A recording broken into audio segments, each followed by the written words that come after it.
On PC and mobiles, I will show you in a few moments how to join Roblox Trade Discord server.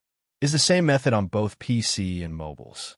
For this, we will open a browser on your PC or mobile, can be whichever. In my case, I will use Microsoft Edge.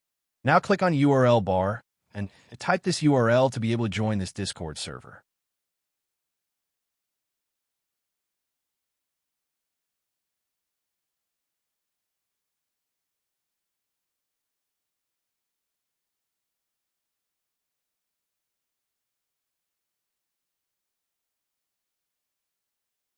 Doing this will automatically start your Discord application if you have it installed.